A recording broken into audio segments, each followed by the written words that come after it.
Welcome to the 5th episode of Belgian Mole Renaissance Recaps from Reality TV Warriors. My name is Michael Harmstone, and joining me as always is the Canadian who I'm constantly asking to shut up on calls, Logan Saunders.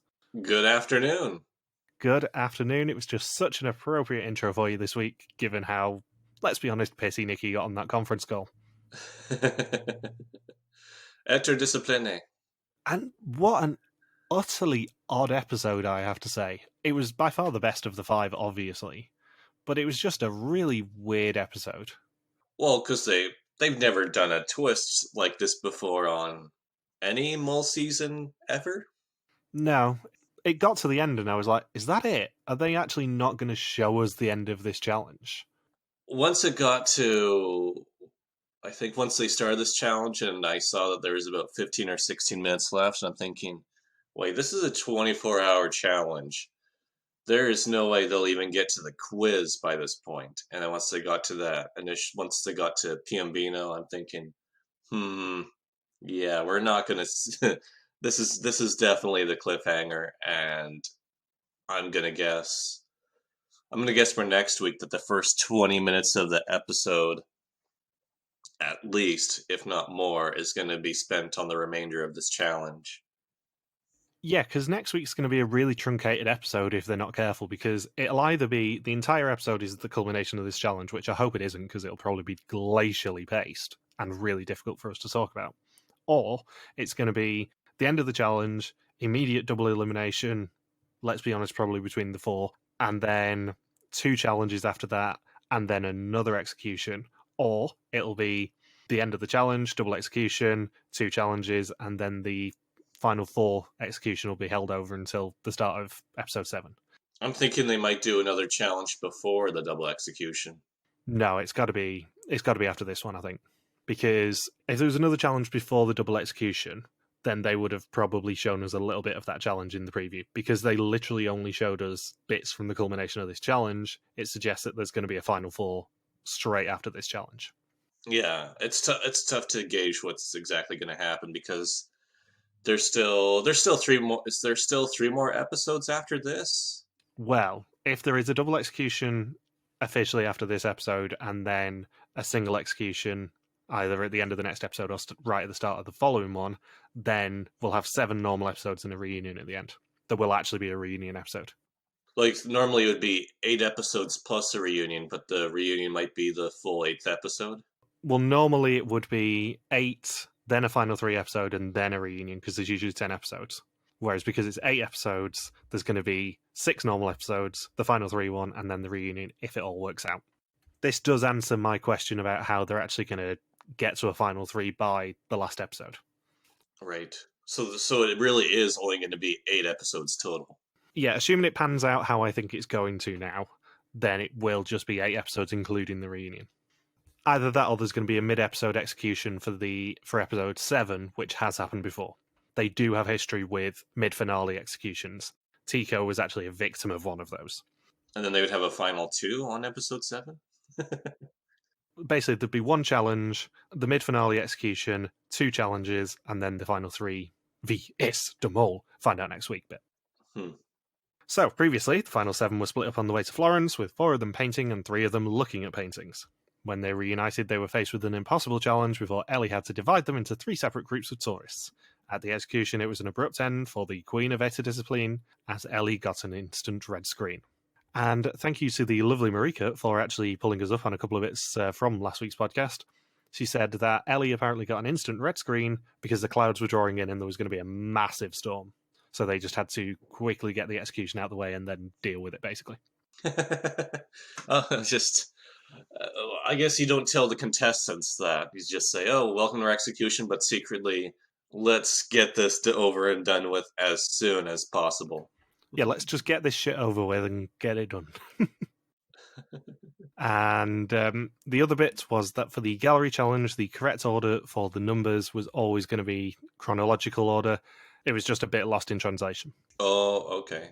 So it actually wasn't as mean as I thought, with them having to guess where the pairs of numbers went. So Ron actually had the right idea with having everybody remember the years? No, it was basically the lower The lower gallery number first, and then the higher gallery number second. Oh, I see. Just numerical order in terms of the numbers. Oh, okay, it wasn't actually. So Ron was still odd. Okay. And did you notice what the title was? No, I did not. I'm disappointed because I was hoping for another Logan Saunders Attempts Dutch feature. And the title was To Get Rid of or Roadwork or Wegwerken. Wegwerken? And Patrick talks about how odd it is to be halfway through the season and how everyone doesn't want to waste their second chance. And Rowan says that Ron and Nikki are quite closed off compared to the other four. And they are driven to a very scenic area. Tico compares it to Kenya, which he knows is in the continent of Africa. That's the continent of Africa, not the country. Foreshadowing for our next podcast. And they are in Grosseto. And Rick says the fact that the test was tied has shaken some people, and not everyone has found their mole yet. He says they'll be taking a boat to Elba eventually, but first the Tuscan Riviera and Pisa, where a surprise will await which will shake up the group. And he wasn't actually lying for once. Yeah, it's good. We're gonna get to the biggest twist they've ever done. So day 10 begins in the Val d'Aconia. Rick meets them on the beach, and spread out across the beach are puzzle pieces. If they can remember the challenges they've already done that season, then they will know how to put the pieces together. It will test their memory. Sorry, Tico, you've got no chance. And he actually tells them for once that it could earn €1,750 and that they have 30 minutes for the challenge. And this challenge is definitely mold. Because they do not get too far into this. No, but even when you look at the order that it's meant to be, because we get a graphic for this as well, even when you look at the order it's meant to be, it isn't very logical, if you ask me. How it was just that big chain? Yeah, it was a chain, but it wasn't very logical for boxes 1 to be connected to 2 to be connected to 3 and 4 and so on. It kind of weaved around, didn't it? Yeah, it's like a snake, wasn't it? Yeah, because I remember that 7 ended up being kind of in one of the weird bits, which was actually the box with the money in the end. And Nikki says, "Oh joy, we have to think." And she says that she was worried that they would have to lift them, which of course they do. And all of the puzzle pieces represent a different assignment from episodes 1 to 4. When they put them together, they will find the one containing money. Spoilers, they don't get that far. And Ron ends up dropping a piece on Patrick's toes. Yeah, that was like my first note. Ron does Ron stuff. Classic Ron. Yeah, it's just peak Ron now, isn't it? If Ron somehow manages to bumble his way to the end, I think that is a victory for this season. Yeah, it was a pretty quick first hot for Dama for this episode. It didn't take long. However, because it is Belgian Mole, they are not actually told how to arrange them, and they've got to kind of stumble their way through it. Yeah, that makes it tougher. It's too bad that they weren't told, oh, this is how the grid is laid out to connect the boxes. Because then they were thinking they had to vertically stack them too. You know what this challenge was missing, though? This challenge was missing someone to actually provide leadership, and I'm thinking Ellie Lust. They would not have failed this challenge with Ellie there, because she would have been ordering them around. Yes. I think I had that in my notes too somewhere. I'm thinking, this group of 6, it's just a bunch of people talking over each other. Or in Nikki's case, you direct people and then you get really, really quiet. I think everyone tried to be Ellie Lust, and then they realized they couldn't be Ellie Lust, and they just stepped back. Yeah, they just needed a leader, someone actually taking control of this challenge and not letting them all mole, which they didn't have. Although for the next challenge, we're going to see Ron, of all people, try to be the leader, but met with a lot of dissension. And they struggled to work out what episode 2's order actually was. It was Stones, Laser, and then Questions on a bridge, but they think that it was Stones, Questions on a bridge, and then Laser. What's funny is that we've interviewed people on this podcast from reality shows that they competed over 15 years ago, and we're asking them for behind the scenes information that didn't make it onto TV that they wished had made it onto TV, and trying to get them to recount their experience. Here we have contestants on the 10th day of the game, and they can't remember what they did 5 days ago. I'm thinking, wonder if the interviews are all that reliable anymore. I feel like that section was definitely mold, and it was either Nikki doing some molding and going, I'm just going to randomly change the order around just so they definitely fail, or alternatively, it was someone hearing Nikki do that and not stopping Nikki doing that. Do you think a lot of people suspected Ellie? Well, yeah, she was one of the top suspects in the actual group last week. So I'm thinking the reason why they couldn't really work together is with Ellie gone, everyone is really suspicious of each other. Yeah, as Rick said, nobody really has a mole locked in yet. I wonder if, well, I think we've talked about this before, but I'm convinced at this point that the reason why challenges are A, mysterious, and B, higher in difficulty over the past couple seasons is to see how long they can make the mole go undetected. Now that we've had the China season and Colombia back to back with moles who really went undetected, I think they just want to keep that up and only consistently have one, maybe two people unmask who the mole is by the end of the game. Yeah, well, it's been the same since. Well, Oregon was the first one of the four so far where the mole has really gone undetected. Yeah, it's been Oregon, Georgia, Colombia, China, where the mole's done really well, and I think it's all because of the way they put together these challenges now, and then especially this week where people thought they knew who the mole was, the biggest suspect got executed, and now everyone's just not really trusting each other, and that's why everything is going to be in disarray, possibly until the end of the game. Yeah, I think it's a side effect of the fact that the Dominican Republic mole was so easily spotted by about half of the group that they then go, maybe we're going to make this a little bit more difficult, and they've just not stopped making it a bit more difficult. I am fully not opposed to them making it difficult for people to find out who the mole is. However, they need to be very careful because if they do it wrong, it then becomes an unsatisfying mole like German mole was.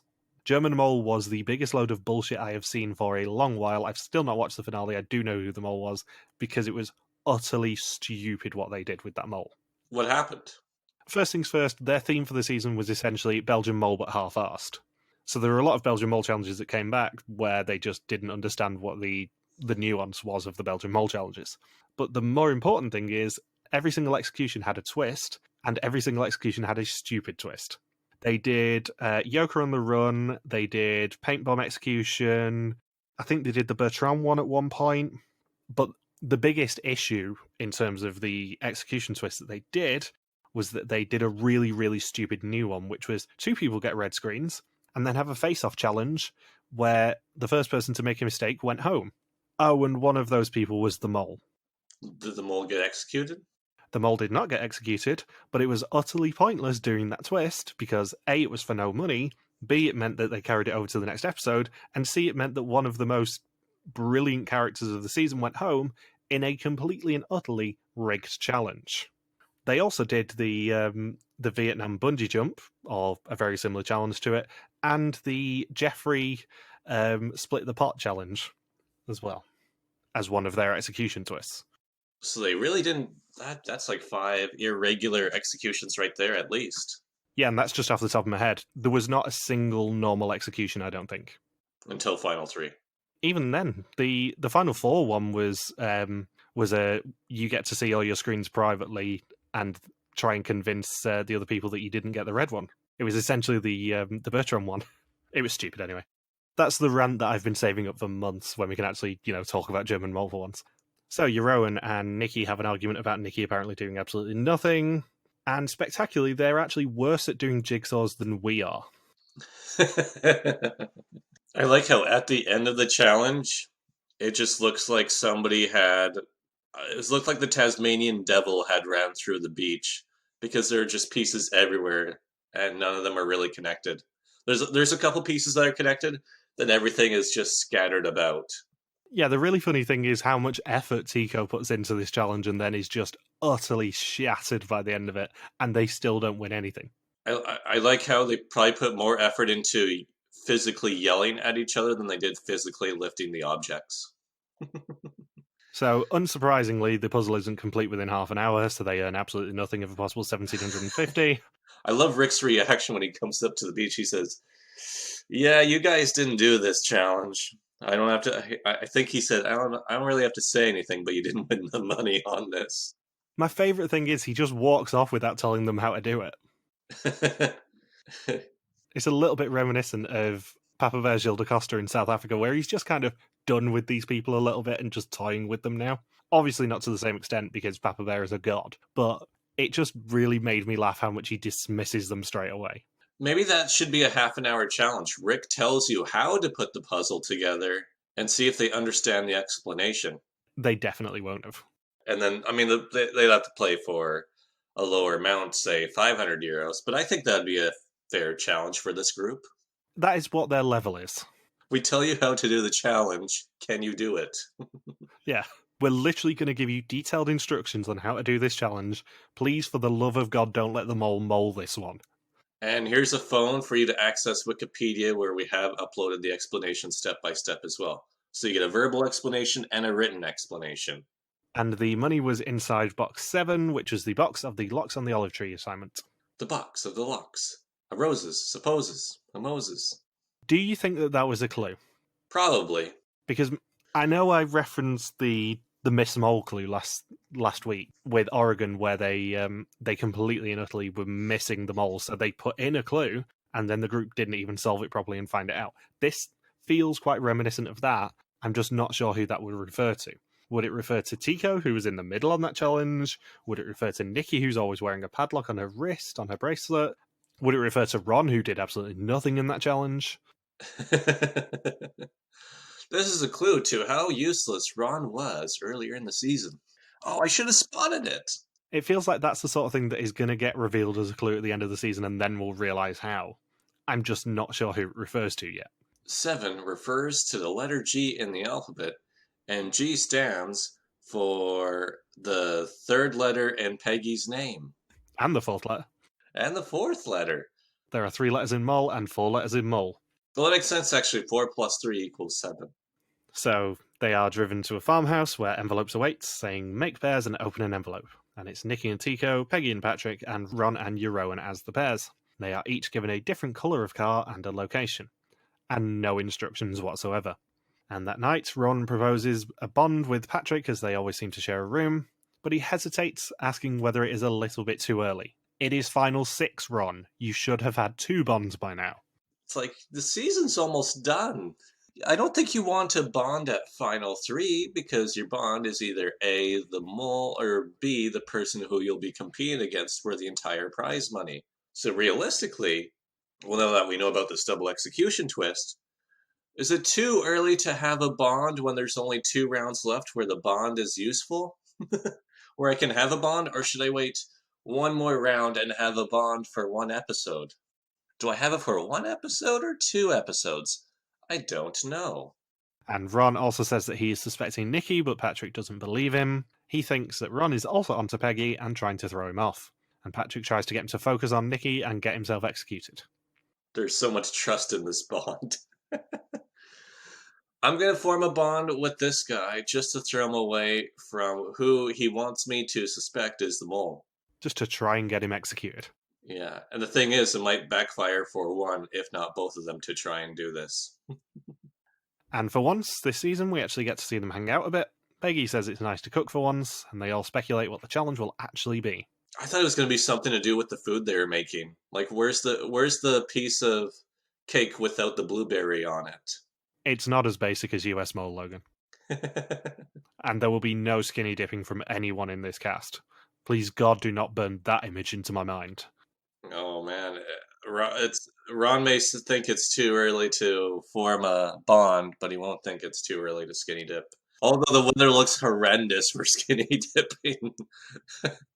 Bearing in mind that this is the oldest non-celebrity Big Brother cast ever, it's not the sort of cast you ever want to think about skinny dipping.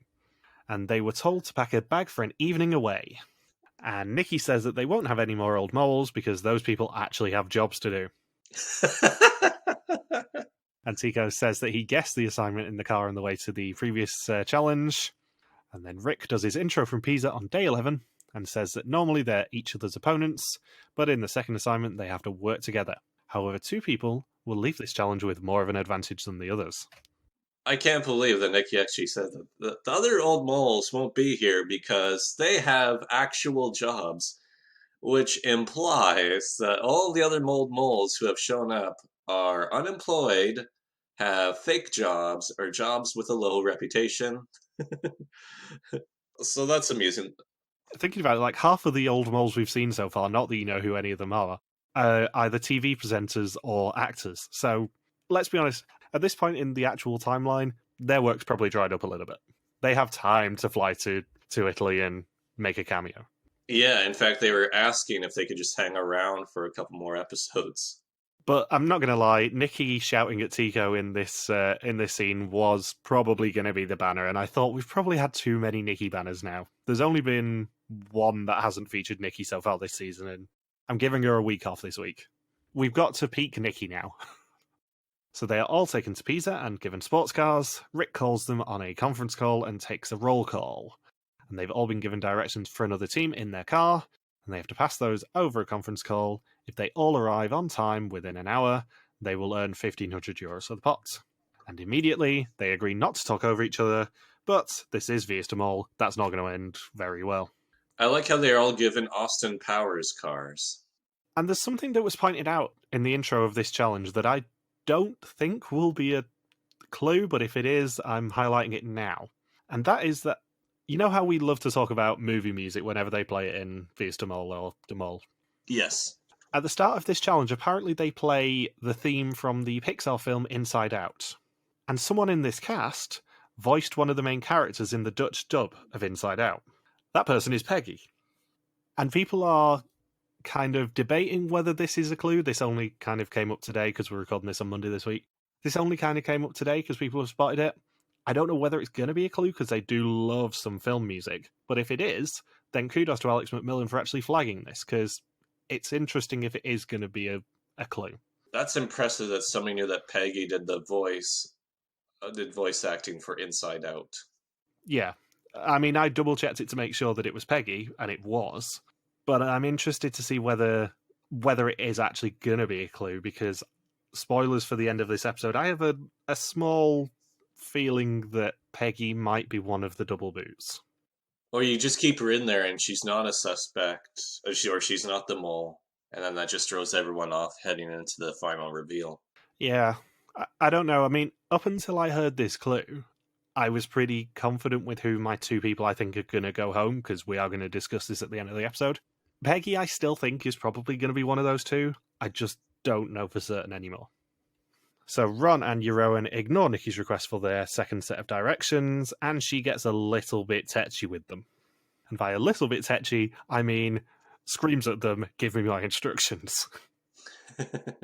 Ellie Lewis would be furious with how people implemented the use of walkie-talkies this challenge. She would have been all over them like a rash with this. One thing that upset me is that can't remember who, but somebody pronounced Thelma and Louise as Telma and Louise. I don't know why, but that drove me bonkers. That was Patrick. I know exactly who that was. He described himself and Peggy as Telma and Louise. But that's just his accent, so you're racist, Logan. No, Thelma. I don't think the Dutch dub of Thelma and Louise said it as Telma and Louise. I'm sure you're about to get loads of hate mail as soon as I leave this in the podcast. You're racist. Jesus Christ. Somehow this is going to be our most controversial episode this week, and we've got the Amazing Race preview to come. Or maybe Patrick has a reverse lisp where he can't do the TH sound. Maybe it's why they were forced to say interdiscipline instead of etherdiscipline. I guess if they said it as interdiscipline all the time, even though there's an ETH in there, I guess the TH sound is just pronounced with a hard T in Dutch. Yes, interdiscipline. Oh, and they don't pronounce the E at the end either. Okay. Granted, we don't either in discipline. That makes my point moot. So Peggy ends up being a little bit impatient because they're standing still, and Ron and Euron and Patrick and Peggy enjoy themselves on the ride. Nikki, however, says, "Will Patrick and Peggy please shut up?" And then when they get stuck at a railway crossing, Ron and Euron get mobbed by a Chinese tour group. And something I found very interesting about this challenge is, I'd say about 90-95% of the time, Nikki didn't have the phone on speaker. She was the only person not to have the phone on speaker out of the three who were holding the phones. Which is really interesting if that's a mole action, because that is how I would sabotage if I was the mole. I would get control of the phone, and I would not necessarily relay the instructions perfectly. Yeah, or just, do the classic pretend you're holding the button down when you're not. Well, it was proper phones. Oh. So they couldn't actually do that with this one. They could have put their phone on mute, but it was a proper phone. They actually couldn't get away with holding the button down this time. Mm. Do you think Tina was amongst the Chinese tour group? Probably, yeah. It was, instead of having an old mole, we had an old contestant who failed twice.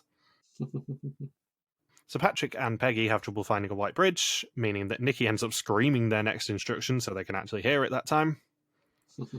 And Ron says that he wants to pull into a restaurant and ask them something.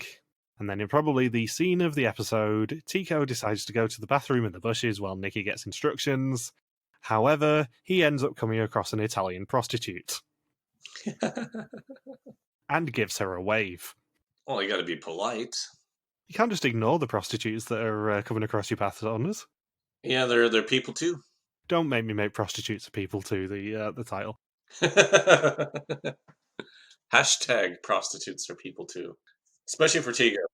Well, from what I've heard, Tico is actually is actually known as being quite a womanizer, so it's perfectly wonderful that he actually was the one person to come across an Italian prostitute here. Maybe he's had the same job for the past couple of years. He has to make ends meet somehow. He's like, oh, I remember you from the conference. He makes a living off the sweaty dollar bills. Women just have a thing for that kind of homeless look, what can I say? How did I know that this bit of the podcast was going to be the one that got derailed? I don't know. There's something about prostitutes that makes me lose focus. Story of your life. So Nikki and Tico end up leaving the city, and when Nikki's given the last instruction, their phone gets hung up. And Nikki and Tico pull up somewhere off-road, and that's literally the last we properly see of them. And then Jeroen and Ron don't arrive in time, but Peggy and Patrick do make it to the Leaning Tower of Pisa. That earns them absolutely nothing of a possible €1,500, and he says that Tico and Nikki also arrived on time, but at a different location.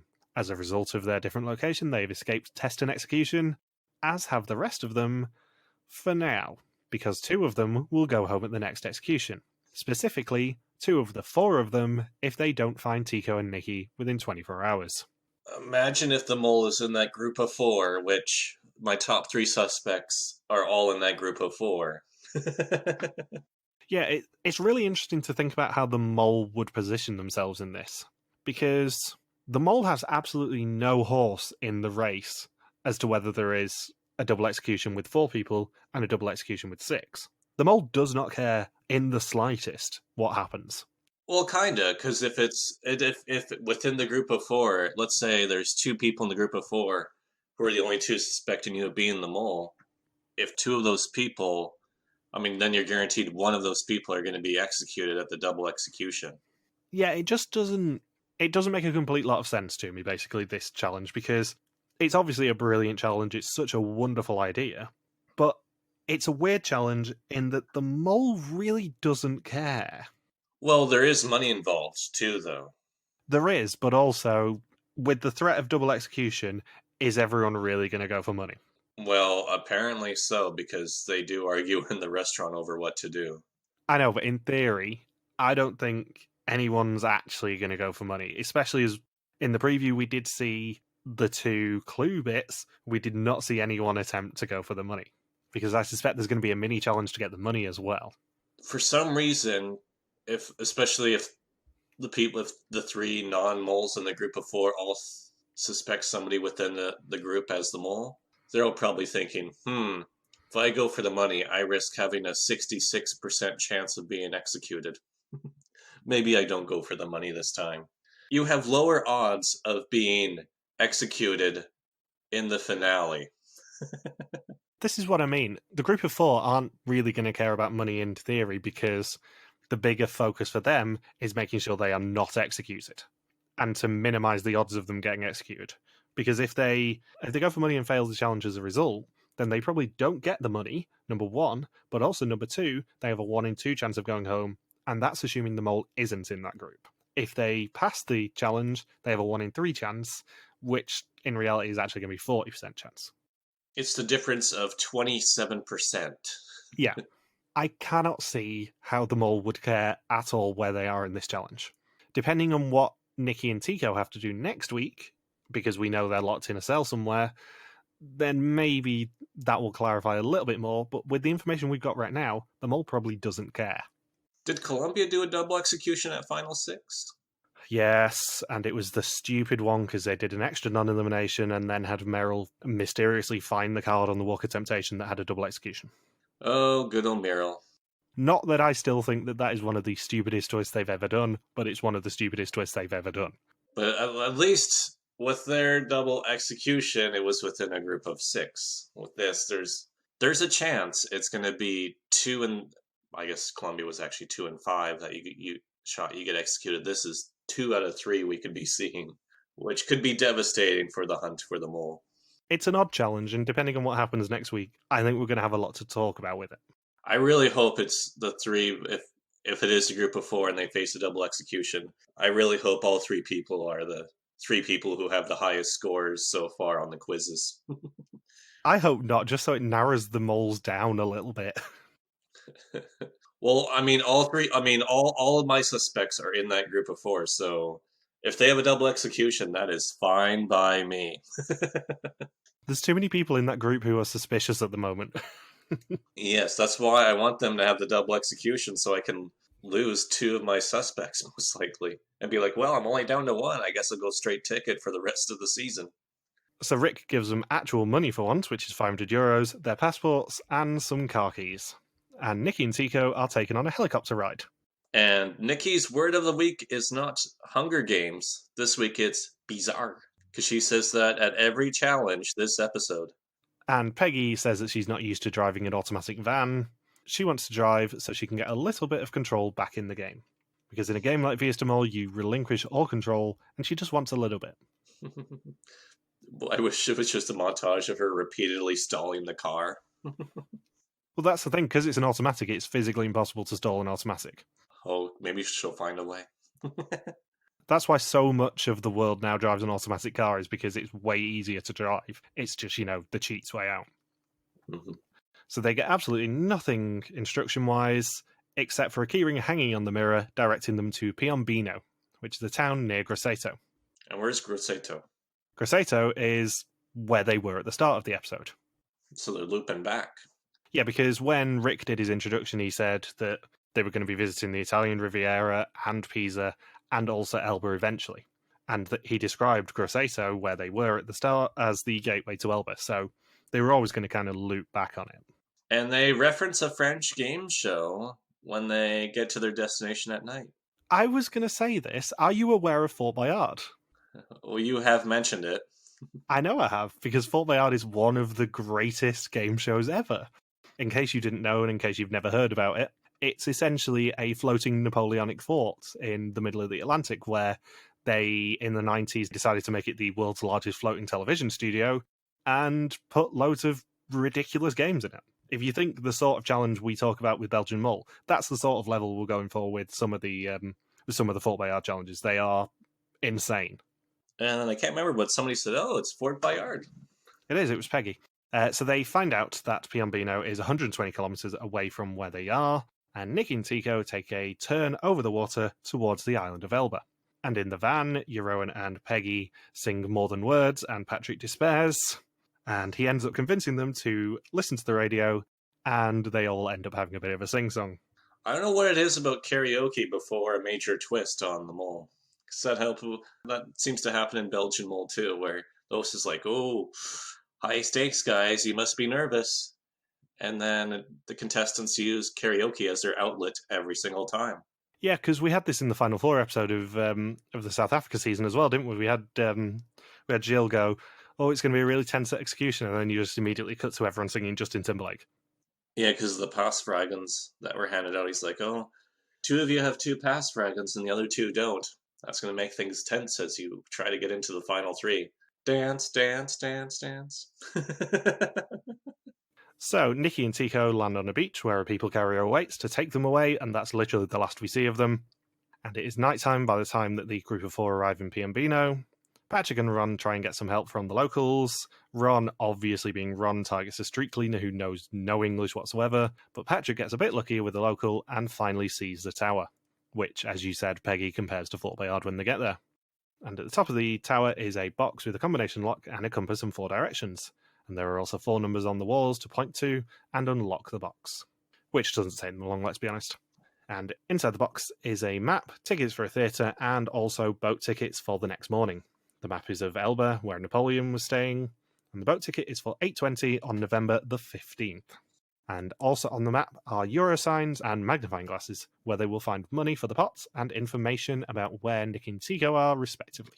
I find it a bit odd that they just didn't make them keep going in this challenge. Yeah, it's really weird because obviously they're just trying to kind of narrow the time down a little bit in terms of making it a time crunch for them to search all the way across Elba to find them. But the fact of the matter is, it's like a 45-minute journey from what they were saying, and they're going to have a lot of time on Elba regardless. If we assume that the challenge started somewhere around like 1 or 2 o'clock in the afternoon, they're going to have hours to find them. It'd be funny if the money that Rick handed them was actually money from the pot. Yeah, it was mole money. It was just 2 Ellie loose notes. Yeah. You mean this is not legal tender in Italy? It is only on the island of Elba, though. It's a special pre-dispensation. Yeah, they just see. Oh yeah, Ellie loose. Yeah, we accept that. Yeah, get on this ferry.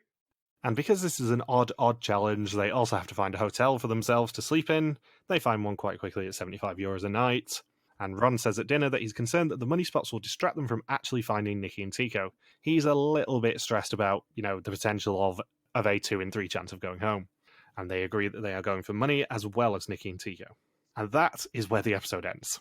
They earned absolutely nothing of a possible €3,250 of the episode, and €8,110 of a possible €26,672.50 for the season so far.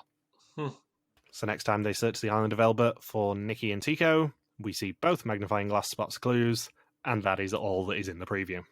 I like how they had to make the obligatory Da Vinci Code reference during the challenge too. Of course. Because it's like any challenge with lots of puzzles always gets compared to Da Vinci Code on every single reality show ever. And also, you can't go anywhere near like Tuscany or any part of Italy really and do a puzzle show where they don't end up referencing the Da Vinci Code somewhere. That's just how it works. And I like when they go out for dinner, just Ron's like, I don't think we go for the money. And everyone else is like, we want to go for the money. We're going for the money, Ron.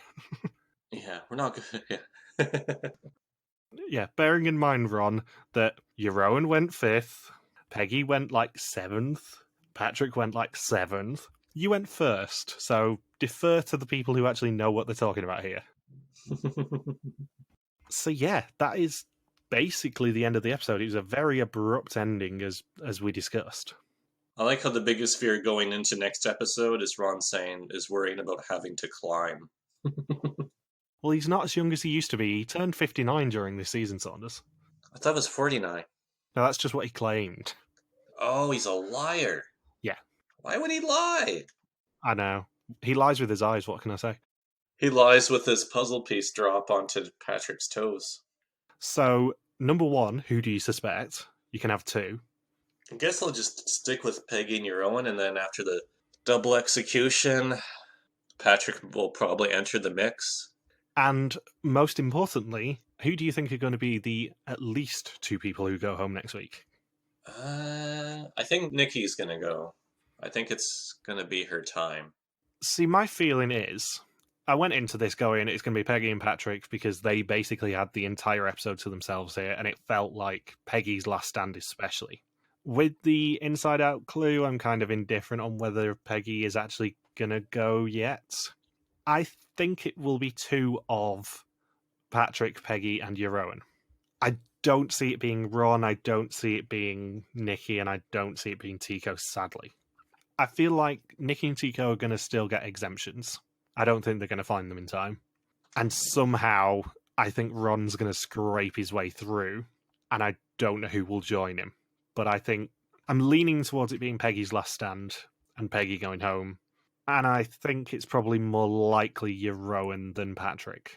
Having said that, all 3 of those could go because there is still the potential of a single elimination to end the next episode. We lose half the cast in one go. We could genuinely lose 3 people next week.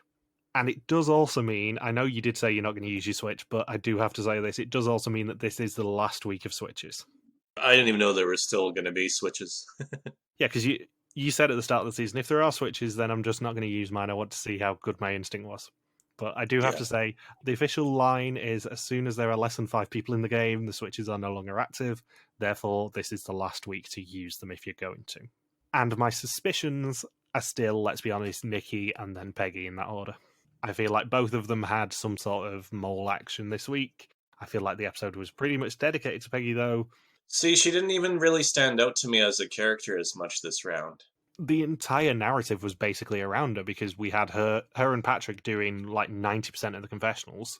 We had her saying it's nice to cook for once. We had her talking about how it's nice to drive for once.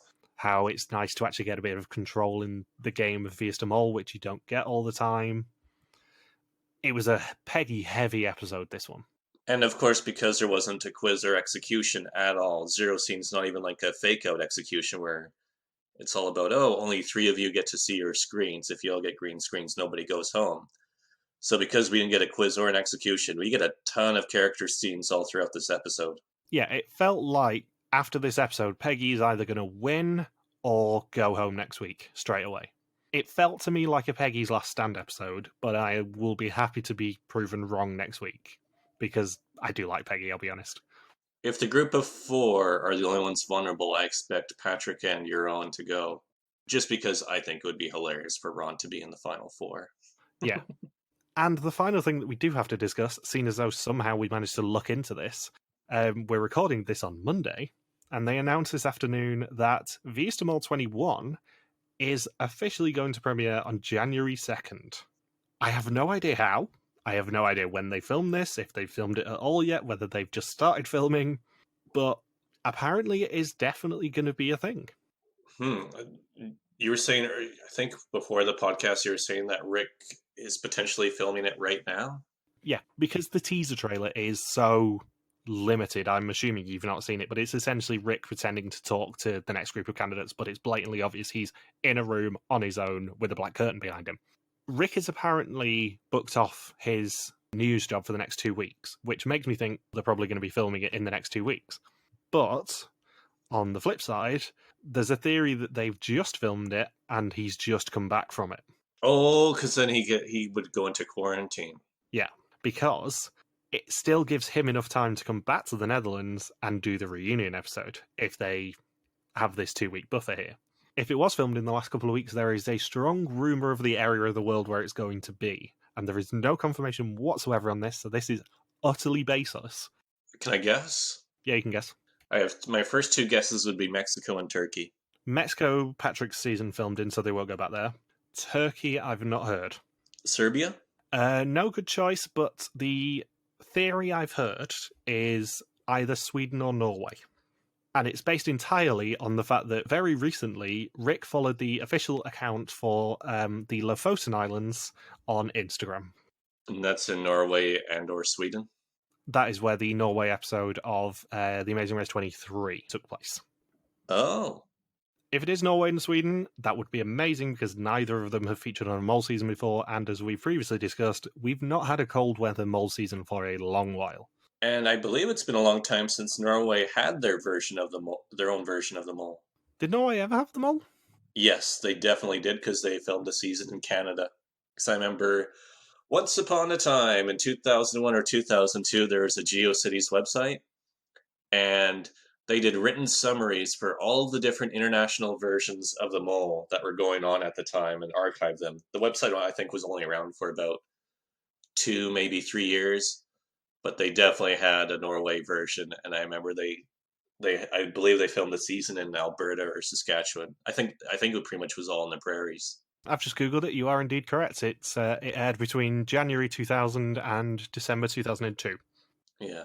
But yeah, Norway and Sweden, as far as I am concerned, have never had a mole season actually set there. So that's really interesting.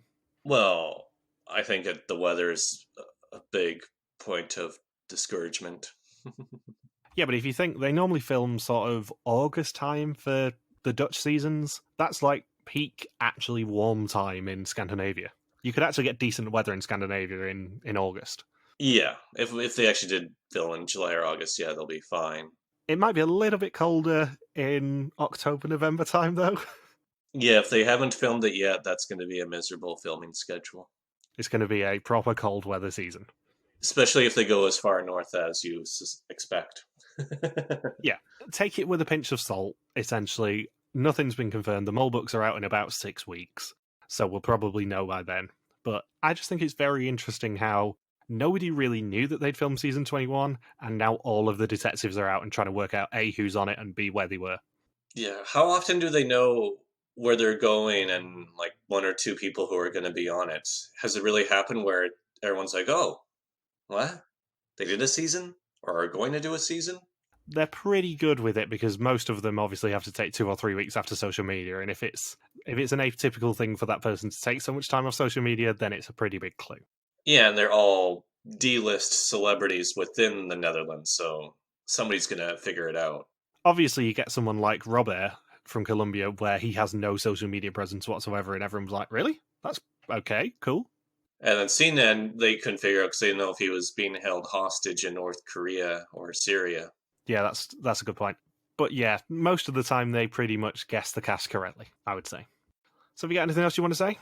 No, it's tough to comment on an episode where no one goes home. There's no quiz, there's no execution. We just get this mega twist that is only halfway into playing out. So we got to wait for the rest of it to play out too.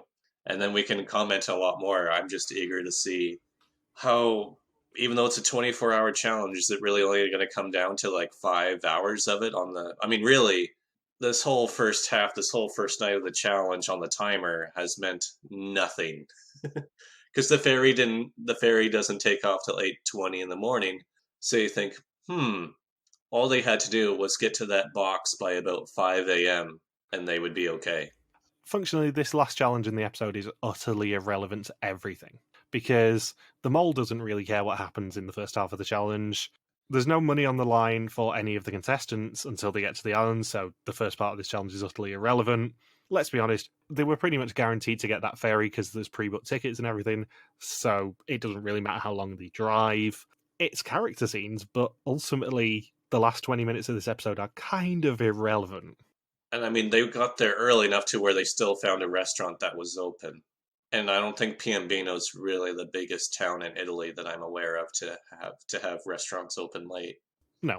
So, thank you for listening to our Vias de Mole Renaissance recap. We'll be back next week to continue the hunt for the newest mole in Italy. Don't forget you can contact us on Twitter, Facebook, YouTube, or Instagram, where we are RTV Warriors, or you can email us on contact@rtvwarriors.com. Logan is on Twitter @LogsToKawaki, and I am MJ Harmstone.